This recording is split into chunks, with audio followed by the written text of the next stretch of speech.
जेव्हा हे दोन देशांमध्ये युद्ध होतं तेव्हा एक अलिखित नियम पाळला जातो. हा नियम म्हणजे युद्धात सामान्य नागरिकांवरती हल्ला करायचा नाही.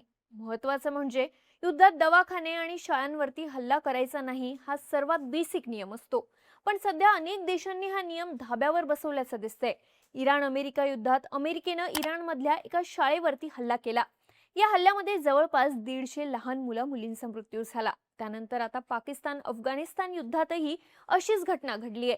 सोमवारी पाकिस्ताननं अफगाणिस्तानमधल्या एका हॉस्पिटलवरती जोरदार हल्ला केला. या हल्ल्यात तब्बल 400 पेक्षा जास्त लोकांचा मृत्यू झाल्याची बातमी आहे. याला अफगाणिस्तानच्या इतिहासातला सर्वात भयानक हल्ला म्हटलं जात आहे. तालिबाननं या हल्ल्याचा निषेध करत हा मानवतेविरुद्ध गुन्हा असल्याचं म्हटलंय. भारतानं सुद्धा यावरती प्रतिक्रिया दिली आहे. महत्वाचं म्हणजे या हल्ल्यावर पाकिस्तानातून आलेली प्रतिक्रिया व्हायरल झाली आहे. नक्की काय घडलंय, पाकिस्ताननं अफगाणिस्तानवरती किती मोठा हल्ला केला, यावर तालिबाननं काय प्रतिक्रिया दिली, या हल्ल्यांना तालिबान कसा उत्तर देऊ शकतो आणि आता याचे परिणाम काय होऊ शकतात, सगळं समजून घेऊया या व्हिडिओमधून.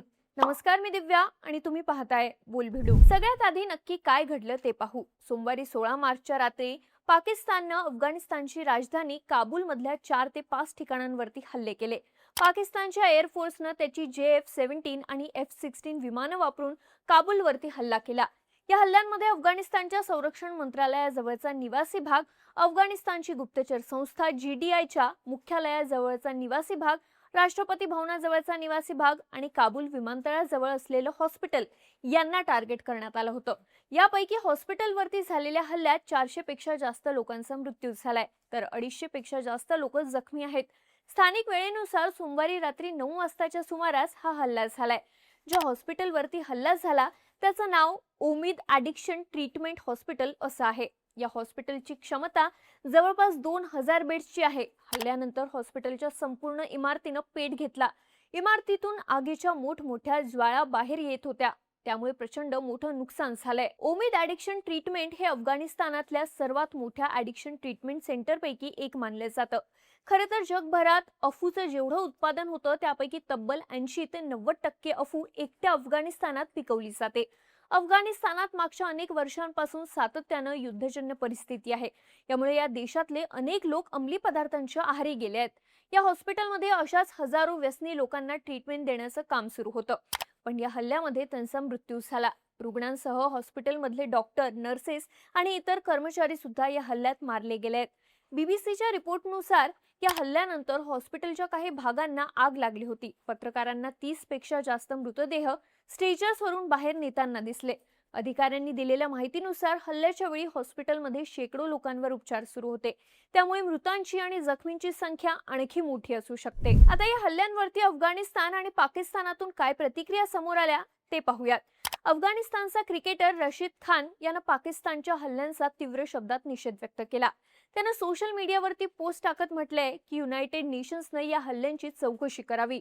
रहिवाशी वस्त्यांवरती हल्ले करणं हे आंतरराष्ट्रीय कायद्यानुसार गुन्हा मानलं जातं. अफगाणिस्तानचा माजी कॅप्टन मोहम्मद नबी यानंही या घटनेबाबत आपला शोक व्यक्त केला. त्यानं याबाबतची पोस्ट सोशल मीडियावरती केली आहे. हल्ल्यावरती तालिबान सरकारचं काय म्हणणं आहे, तर तालिबान सरकारचे प्रवक्ते जबीहुल्ला मुजाहिद यांनी म्हटलं की पाकिस्ताननं अफगाणिस्तानच्या हवाई हद्दीचं उल्लंघन केलं. त्यांनी काबूलमधल्या एका अंमली पदार्थ व्यसनमुक्ती केंद्राला टार्गेट केलं. हा मानवतेविरुद्धचा गुन्हा आहे. दुसरीकडे पाकिस्तानचं या सगळ्यावरती काय म्हणणं आहे, तर पाकिस्ताननं अजूनही हॉस्पिटलवरती हल्ला केल्याचं मान्य केलेलं नाही. पाकिस्तानी सरकारमधले मंत्री अताउल्लाह तारार यांनी सांगितलं की पाकिस्तानी लष्करानं काबूल आणि पूर्वेकडच्या नांगरहार प्रांतातील काही मिलिटरी बेसेसवरती अचूक हवाई हल्ले केले. या हल्ल्यांमध्ये अशा ठिकाणांना टार्गेट केलं होतं जिथे शस्त्रास्त्र साठवून ठेवले जातात आणि टेक्निकल सपोर्ट मिळतो. या ठिकाणांचा वापर दहशतवादी गटांना मदत पुरवण्यासाठी केला जात होता, असा दावा पाकिस्ताननं केला आहे. पाकिस्तानचं म्हणणं आहे की त्यांनी काबूलमधल्या लष्करी आणि अतिरेकी बेसिसना टार्गेट केलं. पण अफगाणिस्तानच्या आरोग्य मंत्रालयाचे प्रवक्ते शराफत जमान अमरखेल यांच्या म्हणण्यानुसार हॉस्पिटल जवळ कोणतंही मिलिटरी बेस नाही. पाकिस्तानचे पंतप्रधान शहबाज शरीफ यांचे प्रवक्ते मुशर्रफ जैदी यांनी हॉस्पिटलवरच्या हल्ल्याचे आरोप निराधार असल्याचं म्हटलंय. काबूलमधल्या कोणत्याही हॉस्पिटलला टार्गेट करण्यात आलं नाही असा दावा त्यांनी केलाय. मंगळवारी या हल्ल्यावरती भारताकडूनही प्रतिक्रिया समोर आली. भारताच्या परराष्ट्र मंत्रालयानं याबाबत एक निवेदन जारी केलंय. भारतानं हा हल्ला अमानवीय आणि अत्यंत हिंसक असला असं म्हटलं. भारतानं पाकिस्तानवरती थेट आरोप केले आहेत. भारतानं निवेदनात म्हटलं की पाकिस्तान या हल्ल्याला लष्करी कारवाई दाखवण्याचा प्रयत्न करतोय, पण हे पूर्णपणे चुकीचं आहे. पाकिस्ताननं उघडपणे अफगाणिस्तानच्या सार्वभौमत्वावर हल्ला केला आहे. या घटनेसाठी जबाबदार असणाऱ्यांवरती कठोर कारवाई केली पाहिजे. या कठीण काळात भारत अफगाणिस्तानच्या पाठीशी खंबीरपणे उभा आहे. आता पाकिस्ताननं जो हल्ला केला त्या हल्ल्यांना तालिबान उत्तर देणार हे नक्की आहे. आता प्रत्युत्तरात तालिबान नेमकं काय करू शकतो ते पाहू. तालिबान सरकारनं सध्या त्यांच्या सिक्युरिटी फोर्सेसना हाय अलर्ट वरती ठेवल्याची माहिती आहे. इतक्या दिवसांपासून पाकिस्तान आणि अफगाणिस्तान यांच्यात बॉर्डरवरती संघर्ष सुरू होता. मात्र या घटनेनंतर मोठ्या युद्धाला सुरुवात होऊ शकते असं म्हटलं जात आहे. या सगळ्यामध्ये सध्या तालिबानच्या एका युनिटची जोरदार चर्चा सुरू आहे. या युनिटला शहादत ब्रिगेड असं म्हणतात. आता पाकिस्तान विरुद्ध तालिबान तिचा वापर करू शकतो अशी शक्यता आहे. अफगाणिस्तानच्या नांगरहार इथल्या बख्तर न्यूज एजन्सीनं एक फोटो जाहीर केलाय.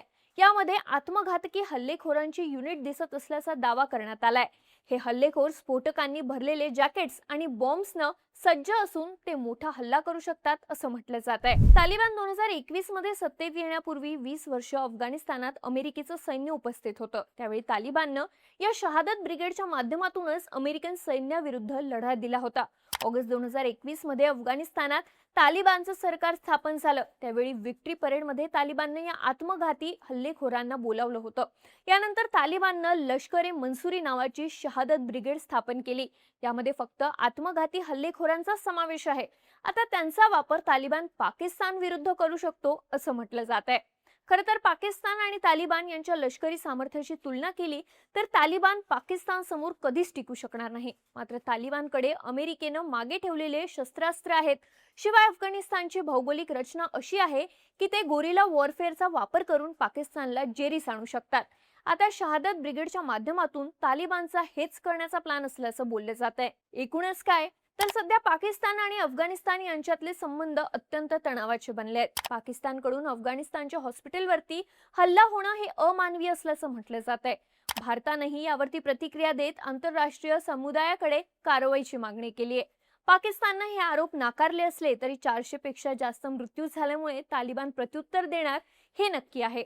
आता तालिबान पाकिस्तानला नेमकं उत्तर कसं देतो, यानंतर या दोन देशांमध्ये युद्धाला सुरुवात होते का हे पाहणं महत्त्वाचं असणार आहे. तुम्हाला या सगळ्याबाबत काय वाटतं? तालिबान पाकिस्तानला कसं उत्तर देऊ शकतो? तुमची मतं आणि प्रतिक्रिया आम्हाला कमेंट करून नक्की सांगा आणि माहितीपूर्ण व्हिडिओसाठी बोलबिडूच्या YouTube चॅनलला सबस्क्राईब करायला विसरू नका.